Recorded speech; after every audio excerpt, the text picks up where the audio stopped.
Səhiyyə naziri Mixail Sarcueladze kistik fibrozlu uşaqların valideynləri və həkimləri ilə görüşərək dövlət proqramı çərçivəsində Trikaf dərmanının alınması və xəstələrə çatdırılması barədə məlumat verib. Nazirlikdən verilən məlumata görə dərmanın xəstələrə çatdırılmasına sentyabr ayında başlanılacaq.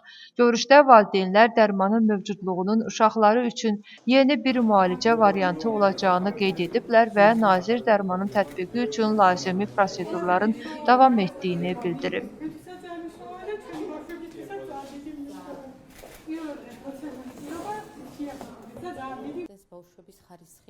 Bu artıq uşaqlarımızın yenidən doğulması deməkdir. Bu medikamentlər uşaqlarımızın keyfiyyətli yaşamasına birbaşa yardım edir. Gözləntimiz və ümidlərimiz olsa da, amma bugün gözləmirdik. Dərmanları məhz bugün əldə etməyimiz çox xoş oldu. Övladlarımızın həyatının xilaskarı sayılan bu medikamentin daha əlçatan olmasına sevinirik. Uzun illərin əməyinin bəhrəsini görürük və çox xoşbəxtik.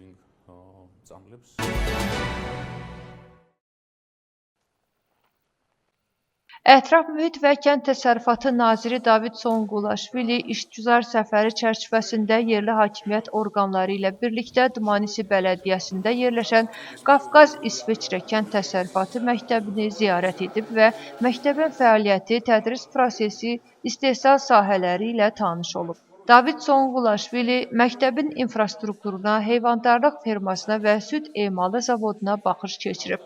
Nazir həmçinin peşə təhsili proqramları və tələbələr üçün praktiki təlim imkanları barədə məlumat alıb.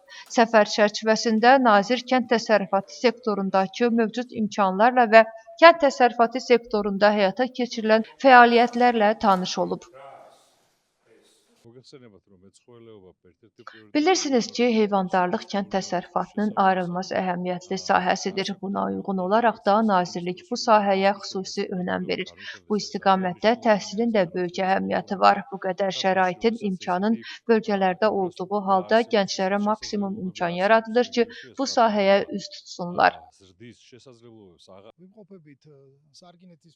Dmanisidə əhəmiyyətli layihələrdən birinin nəzdində yaradılmış Qafqaz məktəbindəyik. Burada İsveçrə pendiri düzəldilir. Həm də burada heyvandarlıqda yararlı olan medikamentlər hazırlanır.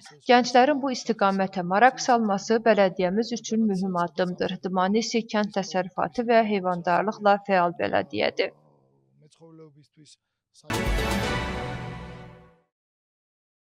Komokardi bölgəsindəki dövlət müəssisələrində ödənişli təcrübə proqramı çərçivəsində 111 vakansiya elan edilir.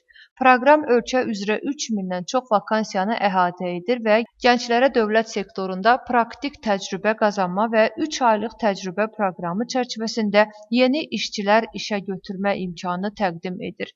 Proqramda iştirak etmək üçün zəruri tələblər dövlət dilini bilmək və ali təhsil proqramının sonuncu kursunda təhsil almaq. Seçim prosesi zamanı akademik göstəricilərə də diqqət yetiriləcək. Ərizələr 1 sentyabrdan 10 sentyabra qədər Dövlət Administrasiyası tərəfindən idarə olunan veb saytında yerləşdiriləcək.